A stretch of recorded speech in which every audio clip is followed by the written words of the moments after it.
الرحیم السلام علیکم۔ نیوز سٹریم 80 میں خوش آمدید۔ کپتان کے خلاف مقدمات میں مقدمات، سازشوں پہ سازشیں، گرفتاری کرنے کی ہر ممکن کوشش، انہیں نااہل کرنے کی ہر ممکن کوشش۔ اسی کوشش میں دو کیسز عمران خان پہ جو چل رہے ہیں، وہ ایک تو سیتا وائٹ کیس ہے اور ایک توہین الیکشن کمیشن کا کیس ہے۔ ویسے تو اور بھی بہت سارے کیسز چلائے ہیں، لیکن اس ویلاگ میں ان دو کیسز کا میں بتاؤں گی کہ ان دو کیسز میں آج ایک اہم ڈیولپمنٹ ہوئی ہے۔ عمران خان نے 2 چھکے مارے ہیں ان کیسز میں، اور یوں لگ رہا ہے کہ دشمن ایک بار پھر منہ کے بل گر جائیں گے اور ناکام ہو جائیں گے انشاءاللہ۔ اس ویلاگ میں آپ کو آگاہ کروں گی کہ ان کیسز میں آج کیا ڈیولپمنٹ ہوئی ہے۔ میں پہلے بتاتی رہوں سیتا وائٹ کیس ہے کیا۔ میں نے ایک پورا ویلاگ اس پہ بنایا تھا کہ سیتا وائٹ کیس کیا ہے۔ سیتا وائٹ دراصل ایک عورت کا نام ہے جو کہ برطانیہ میں جب عمران خان تعلیم حاصل کر رہے تھے تو وہاں پر ان کے ساتھ یہ ان کی فرینڈ تھی، اور سیتا وائٹ کا یہ الزام ہے کہ عمران خان کے نے میرے ساتھ ریلیشنز ڈیولپ کیے اور اس کے نتیجے میں میرے پاس ایک بیٹی ہوئی ٹہریان۔ عمران خان جو ہے وہ اس بات کو اون نہیں کرتے، تو اس سلسلے میں سیتا وائٹ کو بہت دکھ ہوا اور اس نے کسی زمانے میں پھر ایک باقاعدہ طور پہ برطانیہ کی عدالت میں وہ یہ معاملہ لے کر گئی، اور انہوں نے یہ ثابت کیا کہ وہاں پر کہ ٹہریان جو ہے وہ عمران خان ہی کی بیٹی ہے۔ تو اب ان لوگوں نے اس ٹائم ان کے خلاف کیس کروایا ہوا تھا، سیتا وائٹ کیس عمران خان کے خلاف یہ چلا رہے ہیں تاکہ یہ ثابت کیا جا سکے کہ جو سیتا وائٹ کی بیٹی ٹہریان ہے وہ دراصل عمران خان کی بیٹی ہے۔ تو عمران خان نے اپنے جو لکھوائے ہوئے ہیں اپنے حوالے سے، جو بھی انہوں نے ڈیٹا دیا ہوا ہے اس میں انہوں نے سیتا وائٹ کا ذکر نہیں کیا کہ سیتا وائٹ میں میری بیٹی ہے، تو ہم یہ ثابت کر سکے کہ عمران خان صادق نہیں ہے۔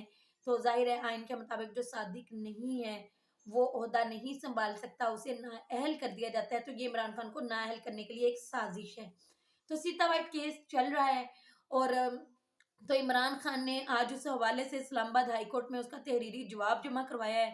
انہوں نے یہ کہا ہے کہ بطور رکن اسمبلی آفس چھوڑ چکا ہوں۔ یہ انہوں نے تحریری بیان جو ہے وہ میں آپ کو پڑھ کے سنا رہی ہوں کہ انہوں نے کیا کہا ہے۔ انہوں نے کہا بطور رکن اسمبلی آفس چھوڑ چکا ہوں اور موجودہ اسمبلی میں جانے کا کوئی ارادہ نہیں رکھتا۔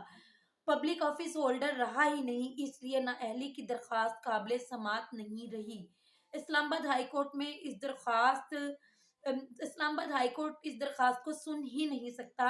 اسلام آباد ہائی کورٹ آئینی دائرہ اختیار میں ہی نہیں کہ وہ عمران خان کے کسی بیان حلفی کا جائزہ لے سکے۔ بیان حلفی کے جائزے کے لیے مجاز فارم پر گواہ پیش اور شواہد پیش کرنے کے ساتھ ساتھ گواہوں پہ جرا کرنے کی ضرورت ہوتی ہے۔ انہوں نے مزید کہا کہ پہلے بھی اسلام آباد ہائی کورٹ کے 4 ججز اس پہ سماعت کرنے سے معذرت کر چکے ہیں۔ عبدالوہاب بلوچ نے درخواست دائر کی تھی 1 اگست 2018 میں، تو جسٹس عامر فاروق نے اس ٹائم اس درخواست کی سماعت سے معذرت کر چکے ہیں۔ تو جو جج پہلے سے معذرت کر چکے ہوں وہ دوبارہ کیس نہیں سن سکتے۔ ناظرین میں آپ کو بتاتی جاؤں کہ جو عمران خان نے 11 سیٹوں پہ الیکشن لڑے اور 8 سیٹوں پہ الیکشن جیتا، تو اس میں عمران خان نے ان پہ الیکشن جیتا، لیکن عمران خان نے حلف نہیں لیا اور وہ اسمبلی میں آ کے نہیں بیٹھے۔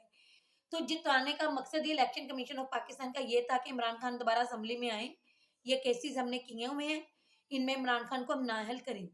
یہ اسی ٹائم عمران خان کو نااہل کر سکتے ہیں جب اس عمران خان اسمبلی میں آ کے بیٹھے۔ عمران خان نے اسی لیے ان میں جیت تو حاصل کر لی، لیکن ابھی تک اسمبلی میں حلف نہیں لیا اور وہ اسمبلی میں آ کے نہیں بیٹھے۔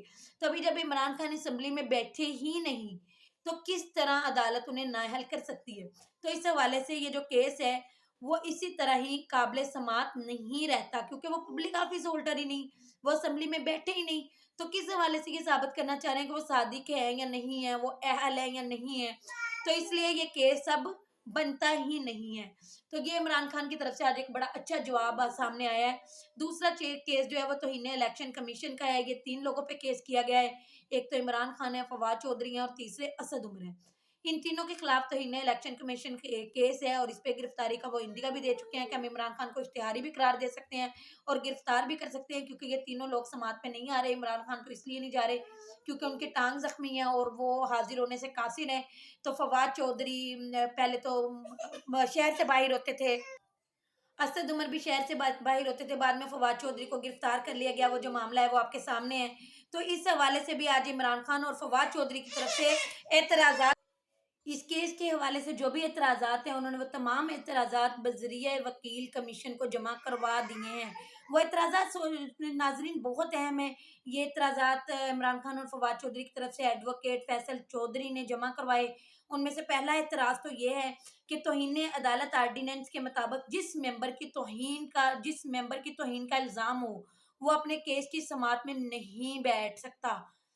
پہلا اعتراض یہ ہے۔ دوسرا اعتراض یہ ہے، یعنی کہ اس کا مطلب ہے کہ اگر الیکشن کمیشن کے ممبران پہ توہین کا الزام ہے تو وہ اپنے جو کیس ہے سماعت کا وہ اس میں نہیں بیٹھ سکتے۔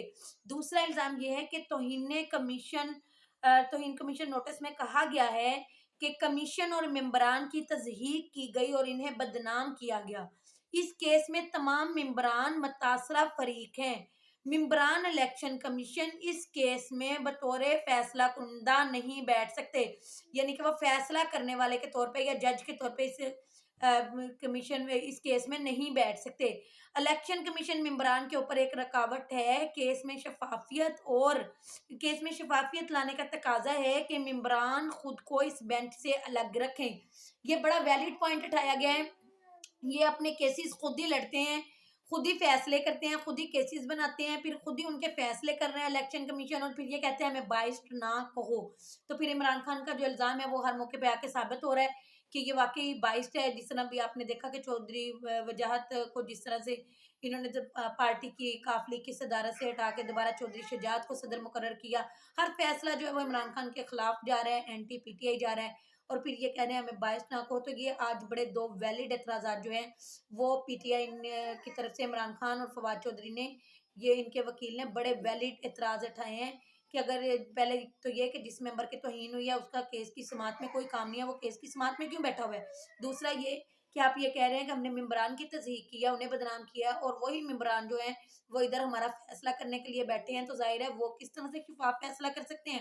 وہ تو باعث ڈیسیژن ہی دیں گے جب ان کا ہمارے بارے میں خیال ہی یہ ہے کہ ہم نے ان کی تضحیک کی ہے، ہم نے انہیں بدنام کیا ہے، تو یہ کیس ہے ہی ان کی طرف سے، تو پھر کس طرح سے وہ فیصلہ کر سکتے ہیں؟ تو شفافیت لانے کے لیے ضروری ہے کہ ان ممبران کو بینچ سے ہٹایا جائے اور کوئی نیوٹرل بندہ جو ہے وہ اس کا بینچ کو جج کرے اور وہی فیصلہ سنائے۔